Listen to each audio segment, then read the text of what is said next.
અમદાવાદમાં રથયાત્રાને લઈને પોલીસની ચાંપતી નજર, જેમાં 30,000થી વધુ પોલીસ કર્મીઓ સુરક્ષામાં ખડે પગે છે। મંદિરના પ્રાંગણથી લઈને રથયાત્રાના રૂટ પર પોલીસનો પહેરો રહેશે। એસઆરપીએફની 15, પેરામિલિટરી ફોર્સની 9 ટીમો તૈનાત રહેશે। વોન્ટેડ આરોપીઓને ઓળખી શકાય તેવા એઆઈ કેમેરાનો આ વખતે ઉપયોગ કરવામાં આવ્યો છે।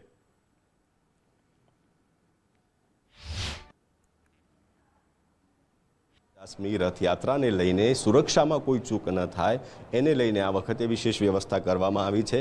30,000થી વધારે પોલીસના જવાનો હોય, એસઆરપીએફની 15 જેટલી ટુકડી હોય કે રેપિડ એક્શન ફોર્સના જવાનો હોય, તમામ લોકો મંદિરના પ્રાંગણથી લઈ અને આખા રૂટ સુધી સતત બંદોબસ્તમાં રહેવાના છે। અને વિશેષ આ વખતે વાત કરવામાં આવે તો બંદોબસ્ત છે એ સ્ટેટિક અને મૂવિંગ એમ બંને પ્રકારનો રહેવાનો છે। એટલે ખાસ કરીને જે રીતે છેલ્લા કેટલાક દિવસોમાં એટીએસે જે પ્રમાણે કાર્યવાહી કરી હતી, કેટલાક આતંકીઓને પણ ગુજરાતમાંથી એમના નેટવર્કનો પર્દાફાશ કર્યો હતો, તો આ બધી બાબતોને ખૂબ ગંભીરતાથી લઈ અને સુરક્ષાને ખૂબ ગંભીરતાથી લઈ અને આ વખતે એ પ્રમાણેનો બંદોબસ્ત કરવામાં આવ્યો છે।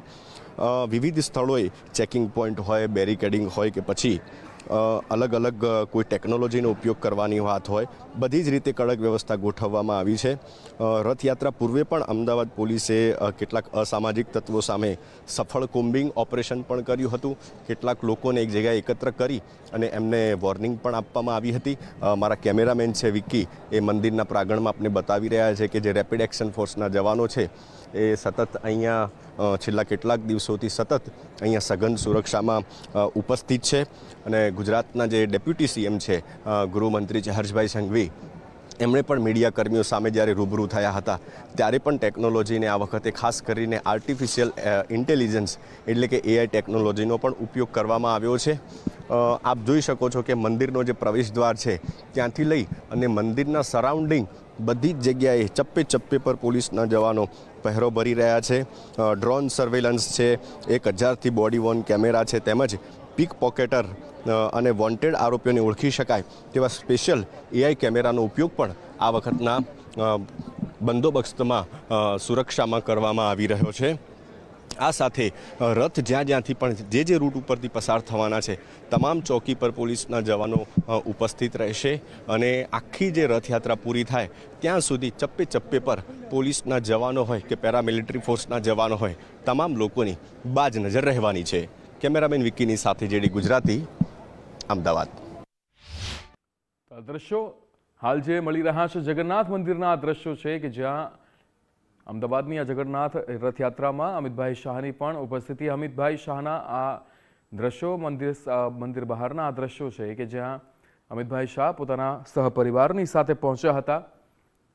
અહીંયા 149મી આ રથયાત્રાના પ્રારંભ અવસરે અમિતભાઈ શાહ પોતાના પરિવારની સાથે મંગળા આરતીમાં તેમણે ભાગ લીધો હતો। ભગવાનને શીશ ઝુકાવીને દર્શન કર્યા હતા। અહીંયા રથયાત્રા નિર્વિઘ્ન પૂર્ણ થાય તેવી પ્રાર્થના અમિતભાઈ શાહ દ્વારા કરવામાં આવી હતી। ત્યારે અમિતભાઈ શાહ કે જે મંગળા આરતી બાદ હાલ અમિતભાઈ શાહ પોતાના પરિવારની સાથે જગન્નાથ મંદિરની આ પરિસરમાં જોવા મળી રહ્યા છે। ત્યારે રથયાત્રાના દિવસે વહેલી સવારે જ ભગવાન જગન્નાથજીના મંદિરમાં જે સૌ પ્રથમ અને સૌથી મહત્વની જે વિધિ ગણાતી હોય છે એટલે કે મંગળા આરતી, તેના અહીંયા પ્રારંભે અમિતભાઈ શાહ પોતાના પરિવારની સાથે પહોંચ્યા હતા। 149મી રથયાત્રા આજે ઉજવાઈ રહી છે ત્યારે આરતી કે જે બ્રહ્મ મુહૂર્તમાં ભગવાનને જાગૃત કરવા માટે, નવા દિવસની શરૂઆત કરવા માટે અને સમગ્ર રથયાત્રા એ નિર્વિઘ્ન પૂર્ણ થાય તેના માટે તે મનોકામના માટે અહીંયા અમિતભાઈ શાહ પોતાના પરિવારની સાથે પહોંચ્યા હતા। અમદાવાદમાં છેલ્લા કેટલાક વર્ષોથી કેન્દ્રીય ગૃહમંત્રી અમિતભાઈ શાહના હસ્તે જ આ મંગળા આરતી જે છે તે કરવામાં આવતી હોય છે, તેનો પ્રારંભ કરવામાં આવતો હોય છે અને ત્યારબાદ આ તમામ જે આગળની વિધિઓ છે તે કરવામાં આવતી હોય છે।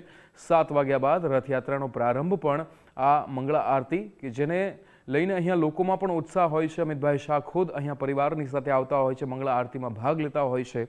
મંગળા આરતી કે જે અનેક શાસ્ત્રોક્ત વિધિની સાથે કરવામાં આવતી હોય છે અને એ વિધિની સાથે જ અહીંયા આજની આ મંગળા આરતી જે પૂર્ણ થઈ ચૂકી છે અને ત્યારબાદ અમિતભાઈ શાહે પ્રસ્થાન કર્યું છે પોતાના પરિવારની સાથે। ત્યારે રથયાત્રાના દિવસે વહેલી સવારે જ મંગળા આરતીના દર્શન કરવા માટે પહોંચ્યા હતા।